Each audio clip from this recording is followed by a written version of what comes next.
नमस्ते। तो 10वीं पास हो गई। अब जिंदगी एक ऐसे मोड़ कर आ खड़ी हुई है जहां से एक बहुत बड़ा, बहुत जरूरी फैसला लेना है। आज हम इसी बारे में बात करेंगे कि इस मोड़ से कौन सा रास्ता चुनना सही रहेगा। तो सबसे बड़ा सवाल यही है कि 10वीं के बाद आखिर करें तो क्या करें।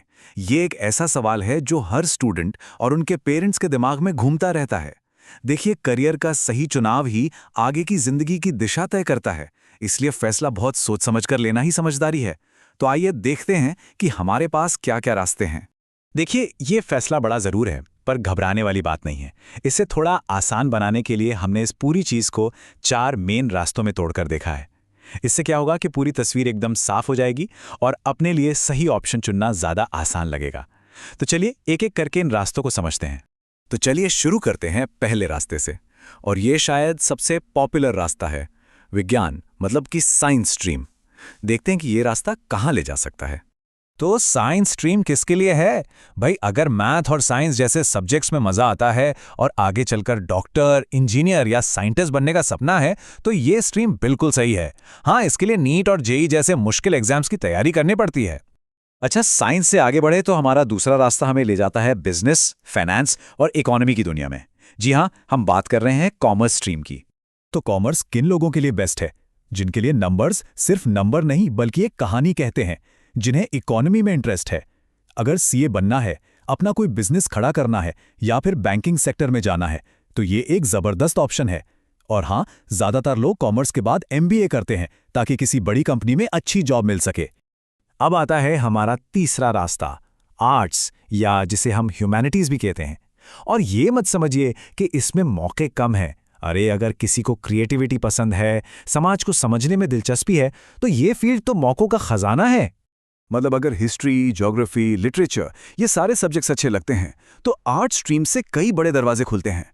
चाहे आईएएस, आईपीएस बनकर देश की सेवा करनी हो, या फिर एक काबिल वकील बनना हो, या फिर टीचर बनकर देश का भविष्य बनाना हो, ये स्ट्रीम उन सब के लिए एक मजबूत नींव रखती है। इसके लिए यूपीएससी और स्टेट पीसीएस जैसे कॉम्पिटिटिव एग्जाम्स की तैयारी की जाती है। और अब हमारा चौथा और आखिरी रास्ता, ये उन लोगों के लिए है जो कहते हैं कि भाई, हमें लंबी चौड़ी डिग्री नहीं चाहिए, हमें तो सीधे कोई हुनर सीखना है और जल्दी से जॉब पर लगना है। ये रास्ता है डिप्लोमा या आईटीआई का।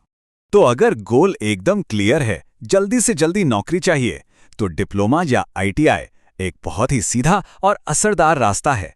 इसमें थियरी से ज्यादा प्रैक्टिकल स्किल्स पर जोर होता है, जिससे सरकारी या प्राइवेट सेक्टर में एक टेक्नीशियन के तौर पर करियर बनाया जा सकता है।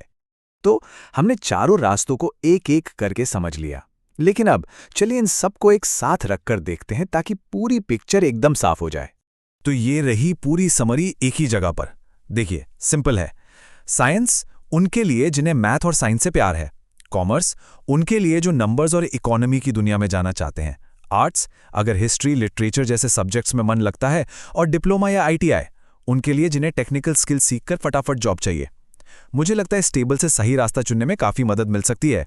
तो हमने सारे रास्ते देख लिए, पर इन सब के बाद सबसे बड़ा और सबसे जरूरी सवाल ये नहीं है कि कौन सा रास्ता बेस्ट है। नहीं, सबसे जरूरी सवाल ये है कि दिल किस चीज में लगता है, पैशन कहाँ है, अपनी असली दिलचस्पी, अपनी ताकत किस चीज में है। बस उसी को पहचानना है और फिर फैसला लेना है। क्योंकि याद रखिए, जब कोई वो काम करता है जिसमें उसका दिल लगता है, तो कामयाबी तो झक मार के पीछे आती है।